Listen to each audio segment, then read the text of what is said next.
नमस्ते, कैसे हैं आप सब लोग? ये 5 हैबिट्स आपके रिलेशनशिप को पूरी तरीके से खत्म कर रही हैं। धीरे-धीरे करके ज़हर घोल रही हैं। अगर ये 5 आदतों में से एक सिंगल आदत भी आप में है, तो डेफ़िनेटली आपका रिश्ता खराब और खराब और खराब या तो हो चुका है या फिर हो रहा है या फिर होने वाला है। अभी के अभी ये आदतों को रोक दो और एक नई शुरुआत करो, ठीक है? आदत नंबर 1, ओवर अवेलेबल रहना। अपने पार्टनर के लिए अपने सारे कामों को छोड़ के, अपने घर परिवार के लोगों को छोड़ के, उन सारे मोमेंट्स को छोड़ कर के जो आप अभी जी सकते थे, जिनमें आप खुश हो सकते थे, अपने लिए भी समय निकाल सकते थे, अपने परिवार के लिए, अपने दोस्तों के लिए, अपने कलीग के लिए, अपने काम के लिए जहाँ पर आपकी सचमुच में ज़्यादा से ज़्यादा ज़रूरत थी, लेकिन आपने वो सारी चीज़ों को छोड़ कर के अपने पार्टनर के लिए अवेलेबल रहना ज़्यादा ज़रूरी समझा। धीरे-धीरे करके इतना ज़्यादा अवेलेबल रहने से आपकी खुद की वैल्यू ही खत्म हो जाएगी। इसलिए अगर ओवर अवेलेबल रहते हो, ध्यान से सुनो वर्ड ओवर अवेलेबल, इसका ये मतलब नहीं है कि हमें अपने पार्टनर के लिए अवेलेबल ही नहीं रहना। लेकिन अपनी हर एक चीज़ को छोड़ कर के, अपनी हर एक प्रायोरिटी को छोड़ कर के हम अगर उसके लिए अवेलेबल हो रहे हैं, तो ये आदत हमारे रिश्ते को धीरे-धीरे करके ही लेकिन खा जाती है। ठीक है? दूसरी आदत, डाउट्स करते रहना। सामने वाला रिश्ते में बहुत अच्छा चल रहा है, सब कुछ अच्छा चल रहा है, लेकिन या तो पास्ट से कुछ बातें हम साथ में लेकर के आ गए या फिर हमने किसी और से सुनी हुई हैं या फिर हमने लोगों को करते हुए देखा हुआ है या फिर हमारे खुद के एक्सपीरियंस में ऐसे लोग आए, जहाँ पर हमें ऐसा लगता है कि हमारे अंदर डाउट है, हमें डाउट होता है। अभी सच्चाई कुछ नहीं है, आपको कुछ पता भी नहीं है, कुछ हो भी नहीं रहा। बहुत बार हम ये वाली एक गलती करते हैं, कुछ भी नहीं हो रहा होता, डाउट के चक्कर में हम ओवर करते हैं। हम स्क्रीनशॉट्स माँगते हैं, हम पूरी डिटेल्स माँगते हैं, हम ऐसी-ऐसी हरकतें करते हैं कि सामने वाला इंसान हमसे इरिटेट होना शुरू हो जाता है। सामने वाले इंसान को लगता है कि मुझे इतने ज़्यादा प्रूफ्स देने की ज़रूरत नहीं है, मुझे इतना ज़्यादा अपने आप को प्रूव करने की ज़रूरत नहीं है। मैं क्यों करूँ प्रूव? अगर मैं बिल्कुल सही हूँ, मैं बिल्कुल सच हूँ, तो फिर ऐसे सच्चे इंसान को बहुत ज़्यादा हर्ट होता है, बहुत ज़्यादा दुःख होता है। तो यहाँ पर अपने ये डाउट्स करने की आदत को छोड़ दीजिए, नहीं तो ये डाउट्स करने की आदत ये एक ऐसा शक है, ये एक ऐसी बीमारी है जो धीरे-धीरे करके ही सही पर आपके रिश्ते को खा जाता है। तो इसलिए ज़्यादा से ज़्यादा ट्रस्ट कीजिए, जहाँ पर आपको सच में कुछ दिख जाता है अपनी आँख से, वहाँ पर तो डाउट का सवाल ही नहीं पैदा होता, वहाँ तो सच में ही कुछ गड़बड़ हो रहा है। लेकिन जहाँ कुछ नहीं दिख रहा है, आप ही अपने एक्सपीरियंसेस के चक्कर में डाउट कर रहे हैं, तो फिर यहाँ पर आपको सतर्क हो जाने की देर है, क्योंकि ये आपकी आदत आपके रिश्ते को खा जाएगी। सो बी केयरफुल, ठीक है? तीसरी आदत ये है कि अपने किसी इमोशन को बहुत ज़्यादा बार-बार रिपीट करते रहना अपने पार्टनर के सामने। गुस्सा है, तो वो गुस्सा बार-बार दिखाना और ये बोलना कि मेरी आदत है, मेरी हैबिट है, मेरा नेचर है। बार-बार करते जाना। गुस्सा अगर आदत है मेरी, तो मैं बार-बार करूँगी और बाद में मैं अपने पार्टनर को बोल दूँगी या बोल दूँगा कि यार मुझे गुस्सा आता है, ये मेरा नेचर है। तुम्हें इसके साथ ना थोड़ा डील करना पड़ेगा। वो करेगा, वो करेगी स्टार्टिंग में।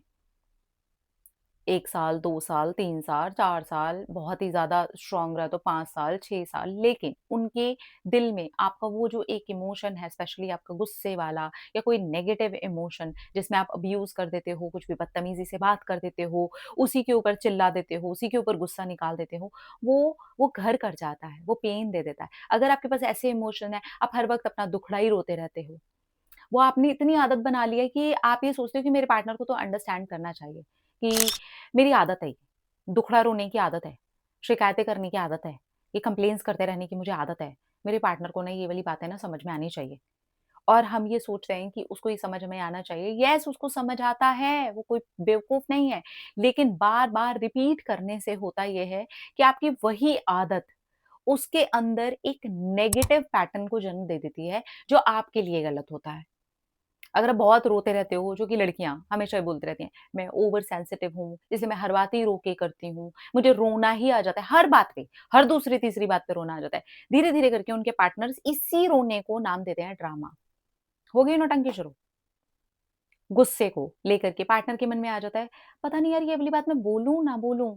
बंदा रिएक्ट कैसे करेगा? अरे गुस्सा आ जाएगा, रहने दो, नहीं बोलो। तो रिश्तों के अंदर दूरी आ जाती है। तो ये वाली आदत भी बिल्कुल पूरी तरीके से खत्म कर दीजिए, क्योंकि अगर आप ये वाली आदत को खत्म नहीं करेंगे, धीरे-धीरे ही सही पर रिश्ता खा जाएगी ये वाली आदत, ठीक है? चौथी आदत, अपने परिवार की, अपने दोस्तों की बेइज़्ज़ती करते रहना। आपके घर के अंदर कुछ प्रॉब्लम्स है, खराब माहौल है, कुछ चल रहा है, गड़बड़ हो रही है, ठीक है? अब इसके बारे में के इंसल्ट करते हुए, बेइज़्ज़त करते हुए ये बताते रहना, "अरे! मेरी मम्मी की तो आदत है। अरे! मेरी मम्मी तो ऐसे ही करती है। अरे! मेरे पापा ऐसे ही करते हैं। अरे! मेरा बड़ा बड़ा भाई ना इतना बदतमीज़ है, वो तो ऐसे ही करता रहता है।" देखिए, हर किसी के घर के अंदर प्रॉब्लम्स होती हैं। हर किसी के परिवार के अंदर कोई ना कोई सदस्य ऐसा होता है और हर किसी के परिवार के अंदर कुछ ना कुछ ऊपर-नीचे चलता है। लेकिन अगर आप अपने ही घर की बेइज़्ज़ती अपने ही पार्टनर के सामने बार-बार, बार-बार करते हैं, कुछ टाइम के बाद आपका पार्टनर ही आपके उन्हीं लोगों की बेइज़्ज़ती आपके मुँह पे करना शुरू करेगा और तब एक्चुअली आपको हर्ट होगा। तब आपको दुःख लगेगा। जैसे कि आपने मान लीजिए अपने पेरेंट की या अपने ब्रदर की, बहन की, किसी की बहुत ज़्यादा बुराई कर दी। कुछ टाइम के बाद आपका वही पार्टनर उन्हीं लोगों की बुराई कर रहा है। आपके सामने आपके ही पापा की बुराई कर रहा है। आपके सामने आपकी ही बहन की बुराई कर रहा है। क्योंकि आपने वो बुराई उसके माइंड में डाल दी है, इसलिए नहीं। अपने परिवार की, अपने दोस्तों की, अपने कलीग्स की, अपने काम की जगह की एक इज़्ज़त बना कर के रखें।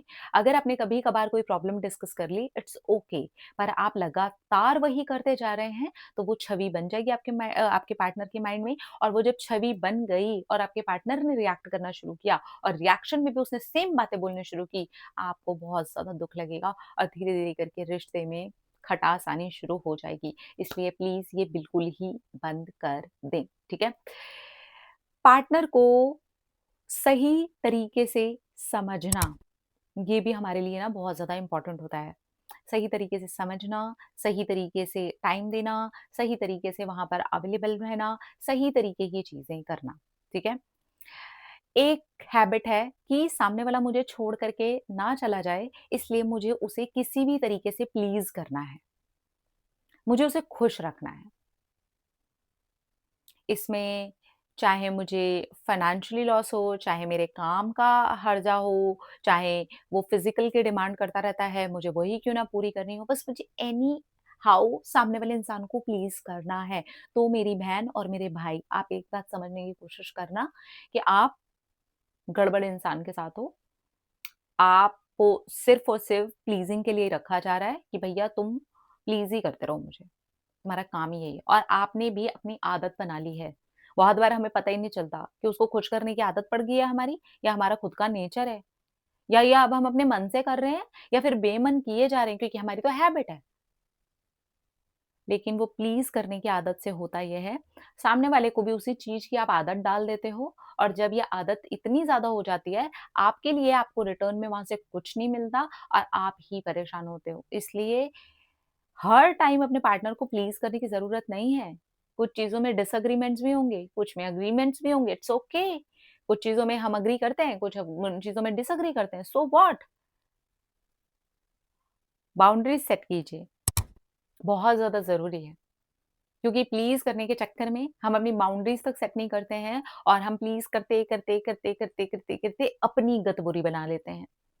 इसलिए 5 की 5 आदतें, एक सिंगल भी आदत है ना आप में, छोड़ दीजिए, बिल्कुल छोड़ दीजिए।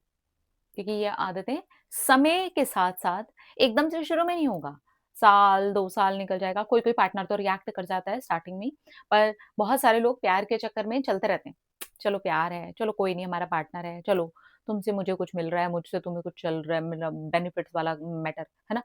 करता रहेगा इंसान, करता रहेगा। लेकिन एक टाइम के बाद जब आप यही हैबिट्स में बहुत आगे निकल जाओगे, आपको इतनी बुरी वाली पड़ेगी ना, संभल भी नहीं पाओगे। इसलिए चाहे आप मेल हो, चाहे फीमेल हो, इनमें से कोई भी आदत इंसान के लिए बुरी ही है। चाहे वो आप हो, चाहे वो आपके पार्टनर हो, छोड़ दीजिए। नहीं तो आपके रिलेशनशिप में बहुत बड़ी खाई खुद जाएगी और तब आएगी मेन प्रॉब्लम। ठीक है? अपना-अपना रखिए ख्याल, अपने आप से कीजिए ढेर सारा प्यार ताकि आप अट्रैक्ट करें ढेर सारा प्यार। Love you. टाटा।